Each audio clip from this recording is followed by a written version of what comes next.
A shepherd throws a stone into a dark cave. He hears something break. What he finds inside changes everything we thought we knew about the Bible. The year is 1947.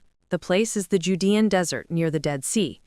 Inside that cave, hidden for 2,000 years, lie ancient scrolls, texts older than anything scholars had ever seen. But discovering the scrolls only created a deeper mystery. Who wrote them? Who hid them? Why? For 70 years, historians argued. Theories multiplied. Some said soldiers, others claimed priests. A few suggested it was a lost Jewish sect.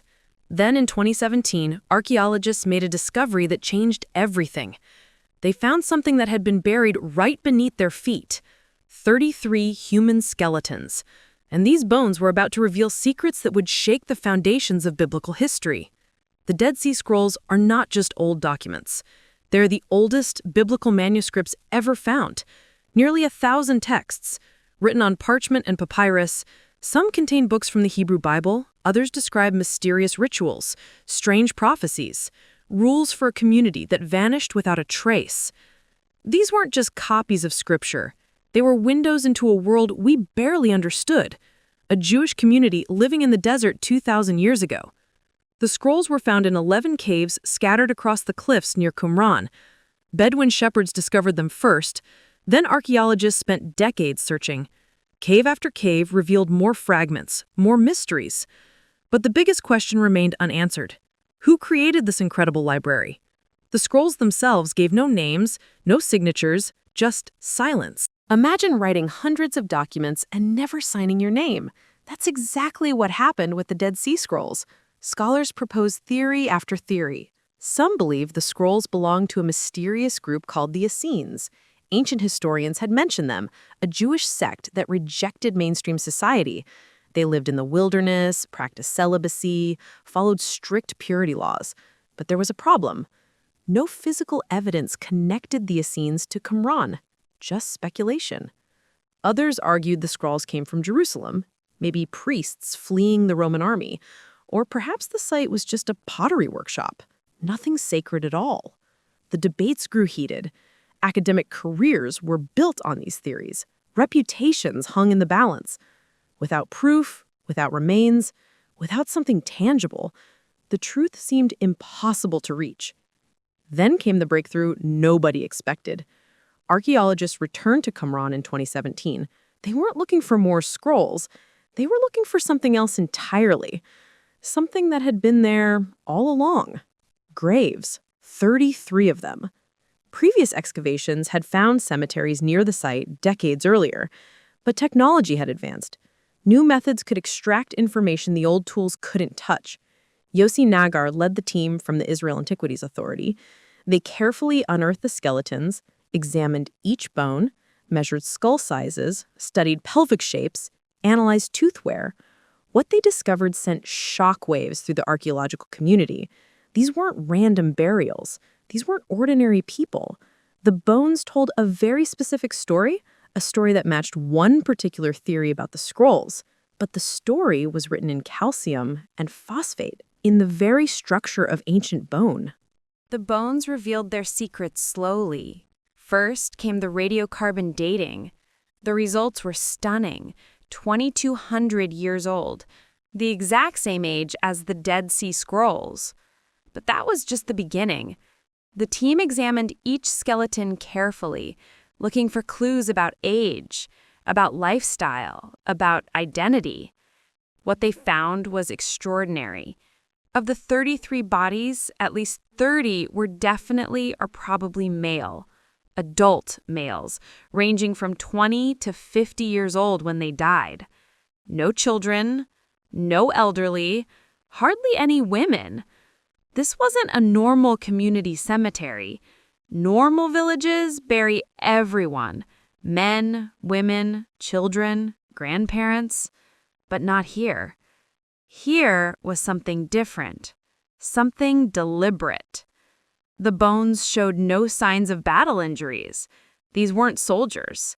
They hadn't died in combat, yet they'd been buried with care, with intention. This was a community unlike anything archaeologists expected to find.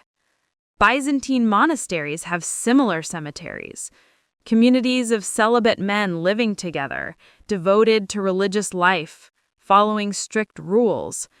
Now, suddenly, the evidence was pointing in one direction: the Essenes. Ancient writers described them as men who rejected marriage, who lived in isolation, who dedicated themselves to studying sacred texts. The historical accounts matched the bones perfectly. These men had lived at Qumran during the exact period the scrolls were written. They were the right age, the right gender distribution, living the right lifestyle. Everything aligned. But some questions remained. Were these men the actual scribes who penned the scrolls? Or were they guardians, protectors of texts written elsewhere? The bones couldn't tell us everything. They couldn't reveal thoughts, beliefs, daily activities. Still, the coincidence was overwhelming, too specific to ignore. After 70 years of debate, the answer seemed within reach. This discovery rewrites our understanding of early Judaism. The Essenes weren't just a footnote in ancient history. They were real. They lived, they died, and they likely created or protected one of history's greatest manuscript collections. Think about what this means. These men rejected the temple in Jerusalem. They believed mainstream Judaism had been corrupted.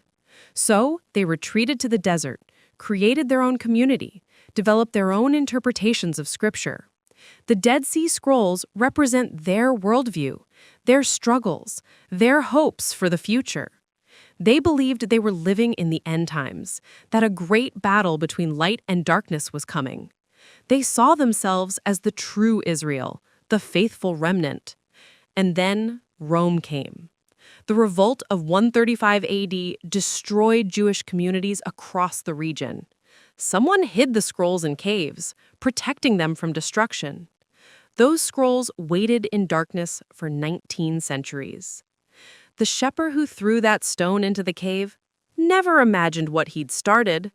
He couldn't have known his accidental discovery would unlock mysteries that had confused scholars for generations. The skeletons at Qumran don't answer every question. We still don't know the names of individual scribes. We can't read their personal stories. But we know they were real. We know they lived and died defending beliefs that mattered to them, deeply, profoundly.